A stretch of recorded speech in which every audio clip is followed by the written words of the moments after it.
Hello and welcome my dear friends and students. In today's video I am going to continue the same portion, same topic, that is the reflection of wave, that is reflection of transverse wave. In previous video we explained here or we consider the reflection of transverse wave from the surface of denser medium and from the surface of rarer medium. So when the transverse wave, that is the part of the transverse wave crest is allowed to fall on the surface of denser medium, then crest is reflected as a trough. क्रेस्टचं conversion trough मध्ये होतं, त्यामुळे there is a phase change of pi radian, wave velocity changes and particle velocity changes. That is the summarization of reflection of transverse wave from the surface of denser medium. Similarly, when we incident the transverse wave on the surface of rarer medium. Now opposite is the case. Now here the crest is reflected as a crest. There is no change in phase. Phase change of my particle velocity remain as it is, but wave velocity changes. Now consider another reflection of a same wave, that is reflection of transverse wave. When that wave traveling from denser medium to rarer medium and rarer medium to denser medium. आधीच्या ह्याच्यात आपण reflection from the surface शिकलो, surface of denser, surface of rare. आता जर आपण एका medium मधून wave दुसऱ्या मीडियम मध्ये पाठवत असेल त्यावेळेचं रिफ्लेक्शन कसं असेल, त्यासाठी आपल्याला ही सिंपल आपल्याला फिगर कन्सिडर करायचे. इथे आपण दोन स्ट्रिंग घेतोय, one heavy string and another is a lighter string. इथे फिगर मध्ये P जे आहे ही हेवी स्ट्रिंग आहे, Q जे आहे ती लाइटर स्ट्रिंग आहे. दोघांना जॉईन केलेला आहे तो पॉइंट म्हणजे O पॉइंट. म्हणून पहिला आपण लिहिलंय की consider a heavy string P and light string Q join at point O. आता इथे हेवी स्ट्रिंगला आपण काय कन्सिडर करणार आहे, लाइट स्ट्रिंगला आपण काय कन्सिडर करणार आहे म्हणजे कोणतं medium. So heavy string obviously considered as a denser medium and light string that is considered as a rarer medium. आता हा एरो आपल्याला सांगतोय की ही वेव्ह कोणत्या मीडियम मधून कोणत्या मीडियम मध्ये आपण पास करतोय, डेन्सर टू रेअरर. कारण आपण P ला काय कन्सिडर केलेलं आहे, that is P considered as a heavy string and Q considered as a light string. मग आपण इथे P या स्ट्रिंग वर ट्रान्सवर्स वेव्ह प्रोड्यूस करताय म्हणजे क्रिस्ट प्रोड्यूस करताय आणि ही क्रिस्ट या जंक्शन वर जेव्हा फॉल होईल तेव्हा आपल्याला त्याचं रिफ्लेक्शन कसं मिळेल. आपण बघितलं की part of the wave that get transmitted, त्यातली काही वेव्ह जी आहे ही part of the wave get reflect in the same medium and part of the wave that get transmitted.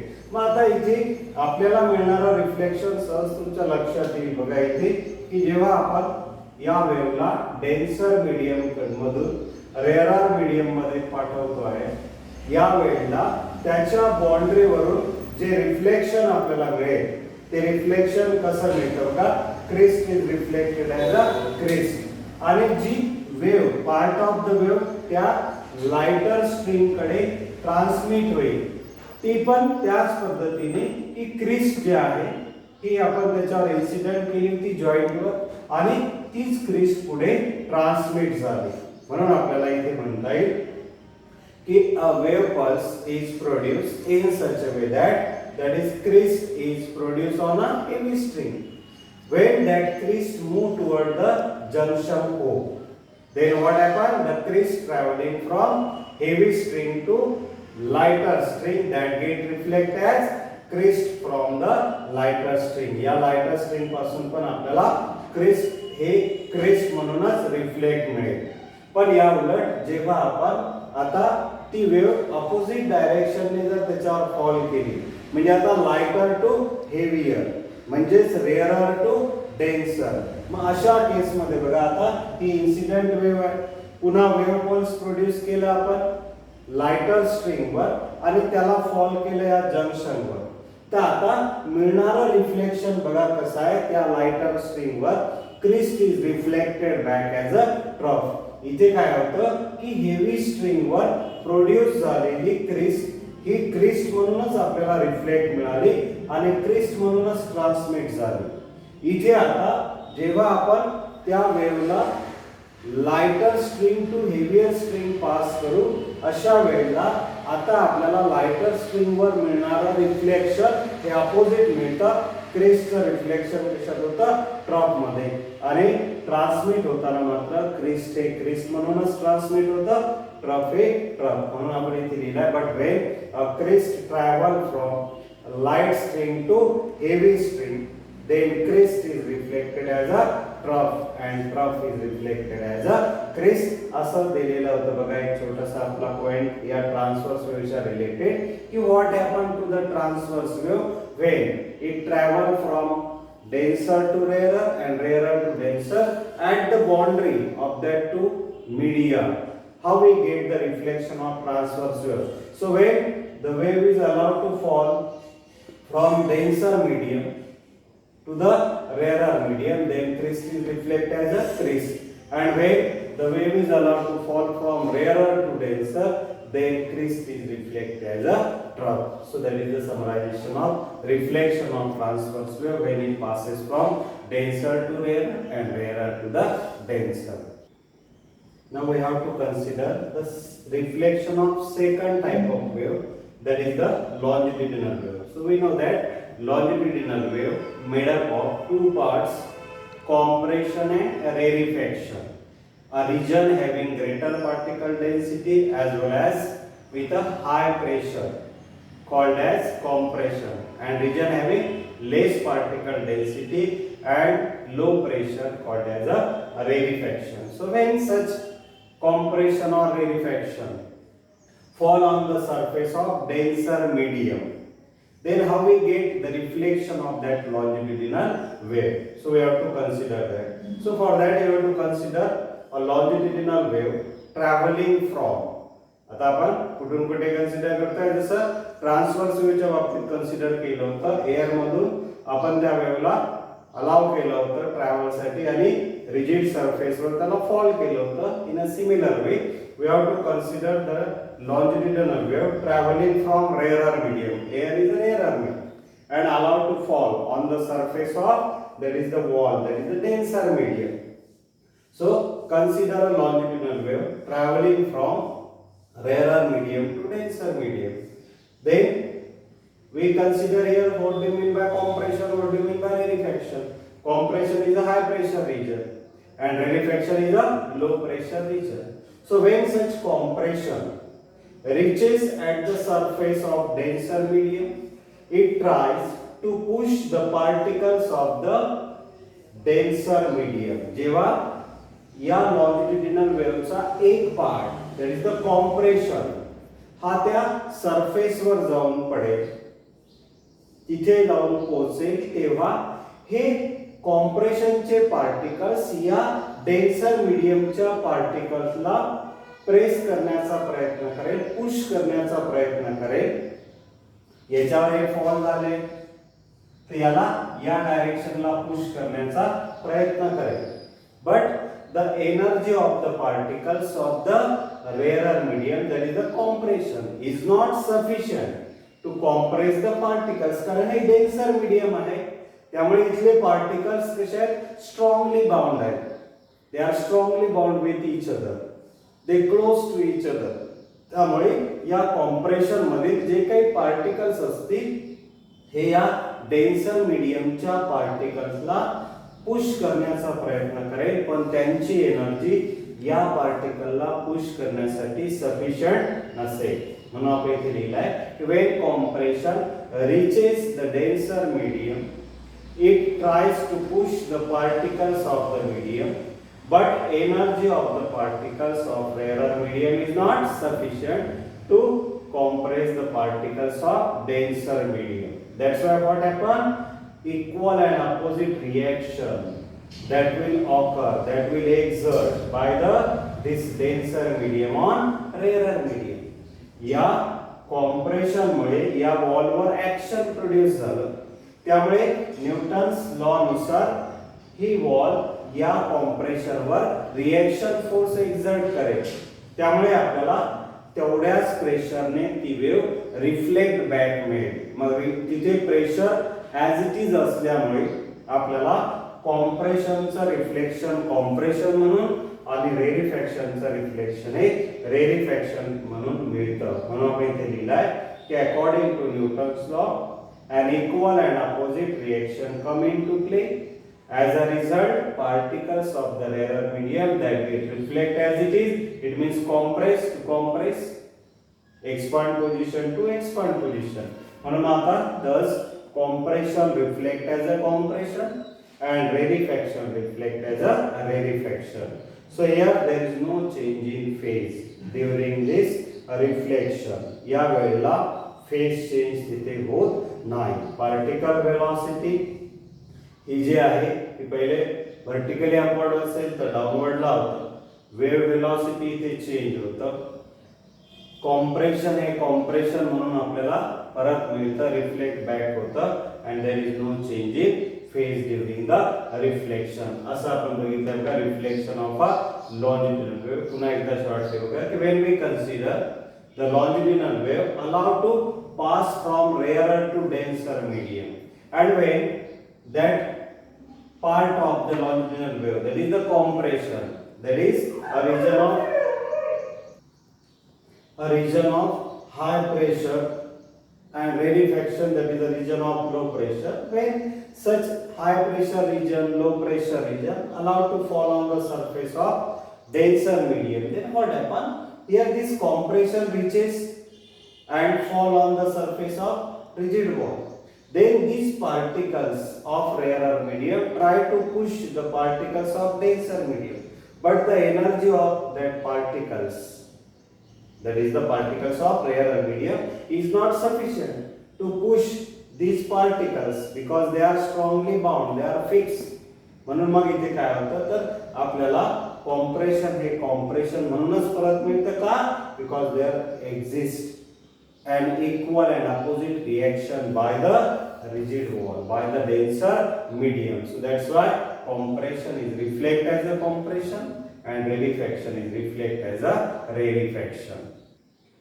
Now when we consider the same wave, that is the longitudinal wave, but now it is traveling from denser to rarer medium. आता आपण त्याच्या opposite consider करतोय. पहिले rare to denser consider केलं होतं, आता आपल्याला denser medium मधून वेव्हला प्रोपगेट करायचं आहे आणि रेअरच्या सरफेसवर फॉल करायचं आहे. मग अशा वेळेला त्याच्या ऑपोजिट एक्सपिरियन्स येईल. आपल्याला पुन्हा आपलं कन्सिडरेशन सेम की consider a longitudinal wave travelling from, फक्त बदल आहे, आधी होतं रेअर टू डेन्सर, आता इथे घ्यावं लागेल आपल्याला डेन्सर टू रेअर मीडियम.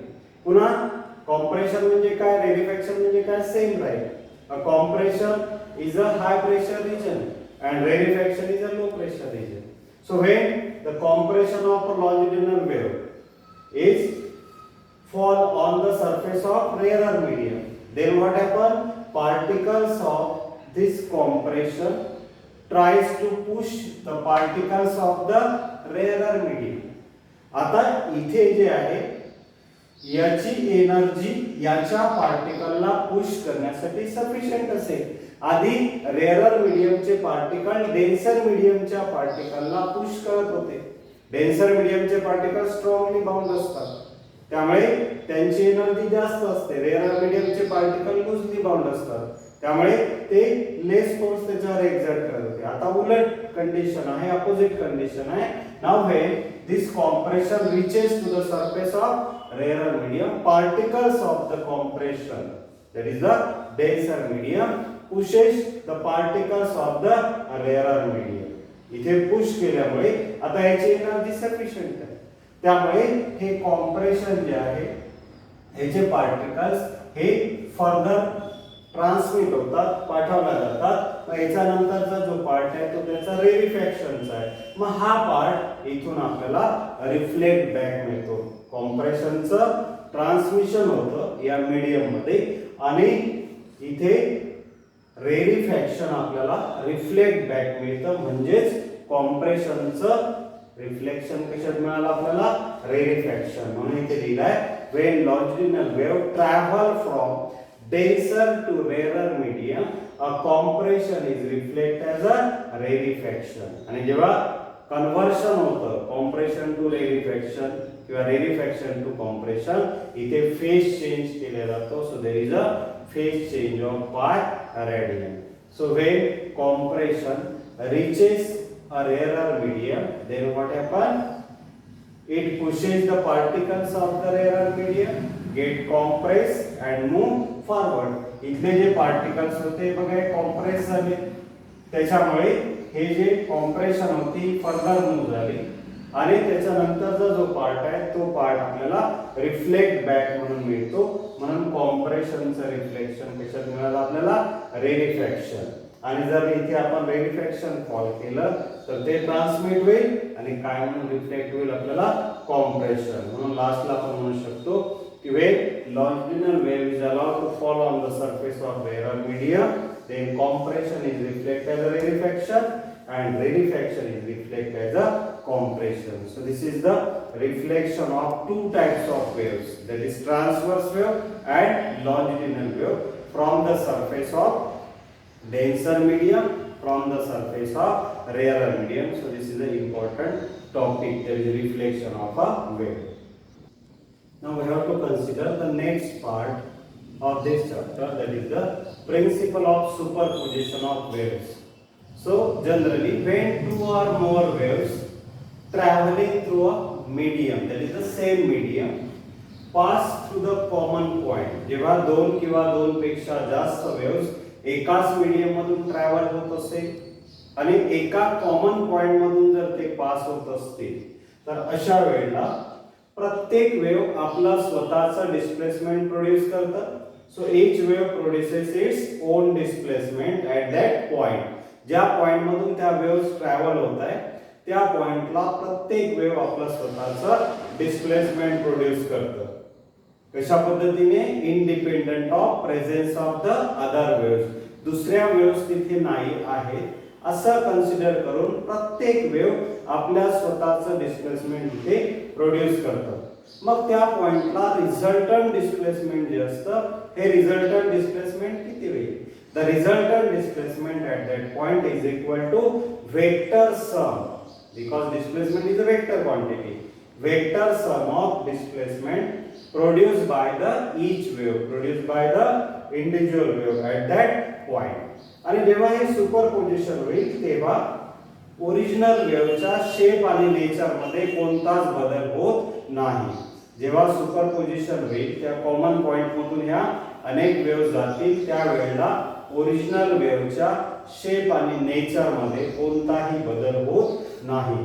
हे जे सुपरपोजिशन आहे, all types of waves that get followed this principle of superposition, light waves, sound waves, waves on water surface, means transverse as well as longitudinal, या सगळ्या प्रकारच्या वेव्स हे principal follow करतात. पुन्हा एकदा का 1 मार्काला किंवा 2 मार्काला प्रिन्सिपल ऑफ सुपरपोजिशन आपल्याला विचारलं जाऊ शकतं की when two or more waves traveling through the same medium arrive at a point simultaneously, it means pass through the common point, then each wave produces its own displacement at that point. ज्या common point मधून त्या waves pass होतील त्या common पॉइंटला प्रत्येक wave आपला स्वतःचा displacement produce करतं आणि त्यावेळेला काय होतं बघा, मग then resultant displacement at that point is equal to vector sum of displacement produced by the each wave. हे सुपरपोजिशन झाल्यानंतर तिथे ओरिजिनल ज्या वेव्स असतात त्या ओरिजिनल वेव्हचं कोणत्याही प्रकारचं शेप आणि नेचर हे चेंज होत नाही.